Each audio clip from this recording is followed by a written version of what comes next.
because they had to understand what Egypt represented. They had to understand what God represented through his servant Moses. I am the Lord your God who brought you out of the land of Egypt, out of the house of bondage. You shall have no other gods before me. Whenever you have multiple gods, you have multiple rules. Wherever you have multiple rules, you have arbitrariness and unpredictability. Which God is in charge today? But he says, I am the Lord your God who brought you out of the... There's only one. There's only one of me, not many. We're done with arbitrariness. We're done with unpredictability. I'm going to give you my law. I'm going to tell you how to live, and I'm not going to change. G.K. Chesterton was a philosopher and writer. Hated the idea of relativism even back in the 20s. You know, relativism. Hey, all moralities are equal. In some areas, they burn the widows. Other areas, they take care of them. Whatever, other religions, whatever. Hey, you know what? All religions are the same. And Chesterton hated that idea, and he said this. And this is back in almost 100 years ago. He said this. He said, unquestionably, it is a very common phrase of modern intellectualism to say that the morality of one age can be entirely different from the morality of another. Is that not being said today? Hey, you know what? Everybody's got a moral code. Doesn't matter. And like a great many other phrases of modern intellectualism, it means literally nothing at all. If the two moralities are entirely different, why do you call them both moralities? How can they both be moral if they're totally different?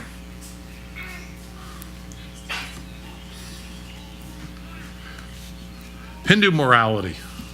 Work out your karma.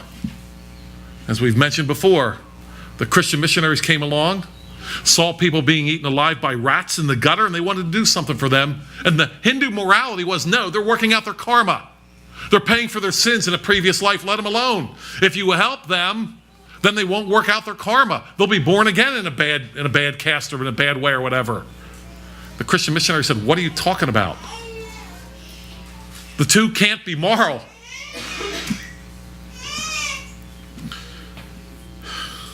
If the two moralities are entirely different, why do you call them both moralities? It is if a man said, and I hope you remember this, it is as if a man said camels in various places are totally diverse. Oh, there's a nice word for us, is it not? Diverse. Yes. I can now be invited to very, very many places to speak because I can say diverse. Camels in various places are totally diverse. Some have 6 legs, some have none, some have scales, some have feathers, some have horns, some have wings, some are green, some are triangular. There is no point which they have in common. Of course, there's a permanent substance of morality as much as there's a permanent substance of art. To say that morality is morality and art is art, and I would add, of course, the camels are camels. Moses, representing consistently predictability, because there's one God who has one law and one word. Secondly, fear of man versus fear of God. Deuteronomy 6:2. That thou might fear the Lord thy God, to keep all statutes and his commandments, which I command thee, thou and thy son and thy son's son, all the days of thy life, and that thy days may be prolonged. Deuteronomy 6:13. And if you want a chapter of outlining the fear of the Lord, it's Deuteronomy 6. Deuteronomy 6:13. You shall fear the Lord your God and serve him, and shall swear by his name. Deuteronomy 6:24. And the Lord commanded us to do all these statutes, to fear the Lord our God for our good always, that he might preserve us alive as it is this day. See, Moses wasn't saying we're not going to fear. He's saying who we're going to fear. And my friends, that's what we're stuck with. Fearing God or fearing man. And you know, without speaking about this too long, but again, if you look at these so-called primitive societies, as I mentioned earlier, fear of man, fear of spirits, fear of your neighbor. You fear pretty much everything in a godless society. You fear the spirits, as we saw earlier with some of our speakers at our conference this past year, when Godfrey talked about the fear of the owl, O-W-L. How many of you were at the conference remember him talking about that? Some of you were. Yeah. When you heard an owl hoot or saw an owl, someone was going to die. They feared the owl. You fear all kinds of things, which will happen if you decide you don't want to fear God. It'll happen over time. I get it, the atheists sound real smart right now. Give the atheists a couple generations, and they're going to be right as primitive as those people that fear owls. You can be sure of it. Moses represented the fear of God. Number 3, Egypt represented the hatred of one's neighbor. Moses represented the love of one's neighbor. Leviticus 19:18. You shall not take vengeance, nor bear any grudge against the children of your people, but you shall love your neighbor as yourself. Again, this is a peculiar Christian concept. It is not in other religions, unless they've already decided to copy Moses here, to copy the scriptures. And Moses did love his neighbor. If we go back to Exodus 1, we won't spend a lot of time on this. We spent time on this before. But if we go back to Exodus chapter 1, by the way, nobody's hearing thunder, are they? Okay, good. Exodus chapter 1. At this point, it wasn't going to stop anyway. No, I'm just kidding. Yeah, sun is shining. Exodus chapter 1. I'm going to argue that Moses loved his neighbor. In fact, we have 2 instances. Moses just isn't talking about loving his neighbor. We have 2 instances of Moses actually doing it. It came to pass in those days, this is chapter 2 and verse 11 of Exodus 2:11.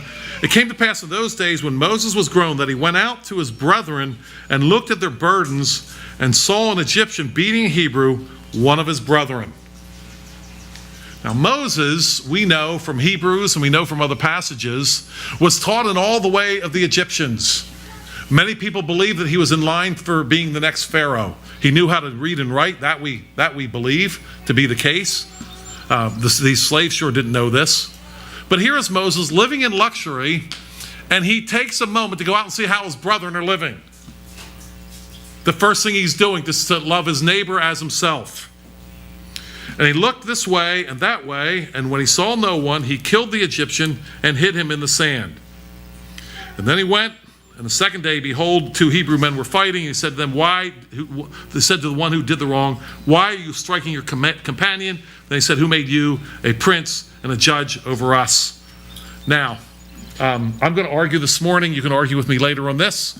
I'm going to argue with you that based on what Stephen says in Acts 7 later on, that the act of Moses killing the oppressing Egyptian was not a bad thing. That was an act of loving one's neighbor. Now, I know I'm in the minority on that one. Most Bible teachers will say that Moses was wrong. But Stephen in Acts 7, we won't look there, but look at that later if you have a problem with what I'm saying. Stephen clearly defends Moses in his speech in Acts chapter 7, and he attacks the children of Israel. He attacks the people and said, who made you a judge and ruler over us? And Stephen blames the children of Israel for not believing Moses at that time in Acts chapter 7. I have more support for that because I don't think Moses changed. Moses was still Moses, a man who loved his neighbor. So they chase him out. They didn't appreciate him sticking up for them. Someone else did, though. Just a few verses later. Verse 15, Pharaoh hears about the matter. He seeks to kill Moses. Moses flees, right? And he goes to the land of Midian, and he sits down by a well. And I think he does the exact same thing. Watch this. Now the priest of Midian had 7 daughters, and they came and drew water, and they filled in their troughs to water their father's flock. Then the shepherds came and drove them away, but Moses stood up and helped them and watered their flock. Now, it's not said much here, but I think Moses must have known more than how to read and write. Moses knows some type of martial art here or something. Something. He knows something here. I'm sure it was somewhat surprising to the shepherds. They were so used to just chasing off the ladies, watering their flocks, and then they can have whatever's left over. Later on, we see that the priest of Midian, Jethro, is like, why are you ladies back so early? And they say, well, this man Moses stood up for us. So I don't think the standing up for the ladies there in Midian was any different from standing up for his Hebrew brother. Again, I get that mostly from Stephen's speech in Acts. Moses was a man who just wasn't talking about loving women. Moses, what a contrast. What we just saw in the previous chapter was a Pharaoh king who was killing everybody. And here is Moses standing up for his neighbor. New concept. Not just talk, he acted. Love of neighbor. Number 4, slavery and mindless toil. How is this going to be different here? Well, in Deuteronomy chapter 28, I'm going to just see something here. Moses is going to present work to the glory of God. I want to make a distinction between mindless toil and actual work here this morning. Look at briefly at Deuteronomy chapter 28. Now this also is a new concept here, my friends. This is something that I believe did not exist outside of the revelation of God, outside of his word. Deuteronomy chapter 28, verses 1 through 6. Yeah, you're going to have the idea of working yourself. Now, the Greeks and the Romans, they had a problem with working. They had a problem with working with your hands. If you were somebody, you didn't work with your hands, you got somebody else to do that. It is a biblical notion to learn how to work with your hands and do things with your hands. That is honored by God throughout the scriptures. The Greeks, the Romans, you were a nobody if you worked with your hands. You might as well be a slave. Not the idea in the Bible. The Bible loves the idea of working with one's hands. Look at this. Now it shall come to pass, if you diligently, this is Deuteronomy chapter 28, obey the voice of the Lord your God, to observe carefully all his commandments which I command you today, that the Lord your God will set you high above all nations of the earth. All these blessings shall come upon you and overtake you because you obey the voice of the Lord your God. Blessed you shall be in the city, and blessed shall you be in the country. Now, that's kind of a general statement, but it's going to get more specific. Blessed shall be the fruit of your body, the produce of your ground, the increase of your herds, the increase of your cattle, and the offspring of your flocks. Blessed shall be your basket and your kneading bowl. Blessed shall you be when you come in, blessed shall you be when you go out. We're getting away from the mindless toil of Egypt here. We're not just building bricks and cities for somebody else. We are now working for our benefit and the benefit of our families. We're getting away from mindless toil and nonsense that's just killing us. And we're now going to work for some end, and God is going to bless our work and give us the increase. We're not delegating it to slaves. We're doing the work ourselves here. By the way, without spending too much time on this, you only have inventions when you don't have slavery. You know that, right? You only make advancements when you get rid of slavery. Who needs to invent anything when you just get the slaves to do it? The fact of us learning how to work with our hands and do labor for the glory of God and for the benefit of our neighbor is what actually puts an end to slavery. The two actually come together. It makes sense. They're getting out of slavery and they're learning how to work themselves. But it's not mindless toil. It's real work with a good goal towards the end of it. I want to read a passage here, just a brief passage about this, about working to the glory of God. And Vishal Mangalwadi, an Indian who became a believer, saved out of Hinduism, talks about this idea. And I want to just read a quick passage here from his book, The Book That Made Your World, talking about the Bible. His thesis is that it is the Bible that has given us everything that we have good. And he read an entire book to prove that, extensively footnoted. He says this. He says, the question is, why did Christian monks develop technology? He's making a point. He said, we had Buddhist monks. Christians had monks and Buddhists had monks. Why did the Christian monks develop technology and the Buddhist monks are still doing what they did like 2,000 years or 1,500 years ago? Well, more than that, actually. More than 2,000 years. Why? Why didn't Buddhist monks? The Buddhist monks did not lack creative genius.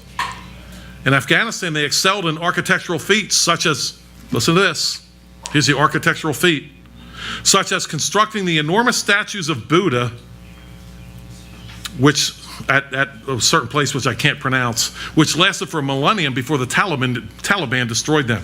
By the way, do some of you remember that?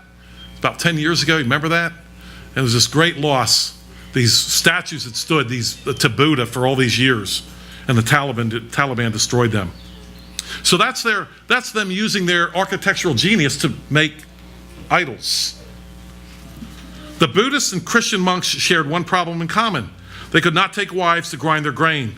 A crucial difference between the two was that Buddhism required monks to beg for their food, whereas the Bible required Christians to work for theirs. The Apostle Paul wrote that a person who did not work should not eat. Saint Benedict, who made the European monastic movement different from the other religious traditions, paraphrased Paul saying, idleness is an enemy of the soul. To work was to be like God because the Bible's God was a worker. He worked for 6 days to create the world and rested on the seventh. And Mangalwadi goes on to make the distinction between work and mindless toil. By the way, mindlessness is not so bad. Anybody know what the goal of Hinduism is? And to some extent Buddhism? Anybody know? Yeah. It's to empty your mind. And to understand that all the world is illusion. And once you empty your mind of everything, that's when you reach nirvana at that point. Opposite of the Christian worldview. Work, serve God, love your neighbor. And we're getting away from mindless toil from Moses to work. And finally, life. This will be our last passage today, Deuteronomy chapter 30. Life versus death. Deuteronomy 30.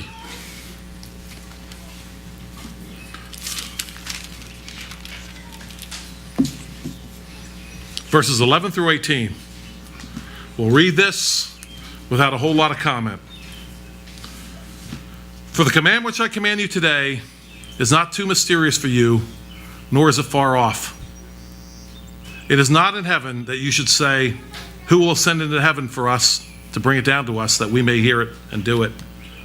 Nor is it beyond the sea that you should say, who will go over the sea for us to bring it to us that we may hear it and do it?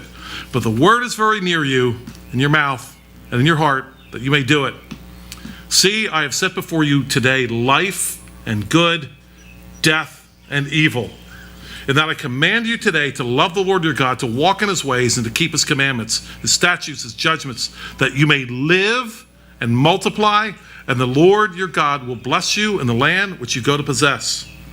But if your heart turns away to that you do not hear and are drawn away and worship other gods and serve them, I announce to you today that you shall surely perish. You shall not prolong your days in the land which you cross over to Jordan to go to possess. I call heaven and earth as witnesses against you, that I have set before you life and death, blessing and cursing.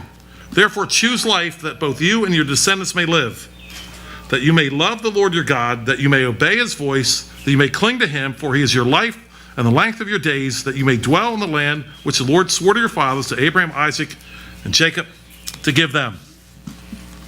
Life. You have the option for life in a Christian context. Moses represents the option for life. They did not have that in Egypt, my friends. It was suffering, it was slavery, misery, and death. And so to wrap up, what does it mean to be baptized into Moses? It means to turn away from this arbitrariness and unpredictability and fear of man and hatred of neighbor and slavery and mindless toil and death. To turn your back on all that. And to turn yourself to predictability, consistency, fear of God, love of neighbor, working to the glory of God, and the love of one's neighbor, and life itself. And so this morning, when we baptize these young men who have professed their faith in Christ and are professing publicly that they are turning their back on Egypt, that there's nothing in Egypt that they want, nothing in Egypt that concerns them for their good, and that everything that is connected to life and goodness and righteousness is found in Christ. That's what they are professing this morning, these young men.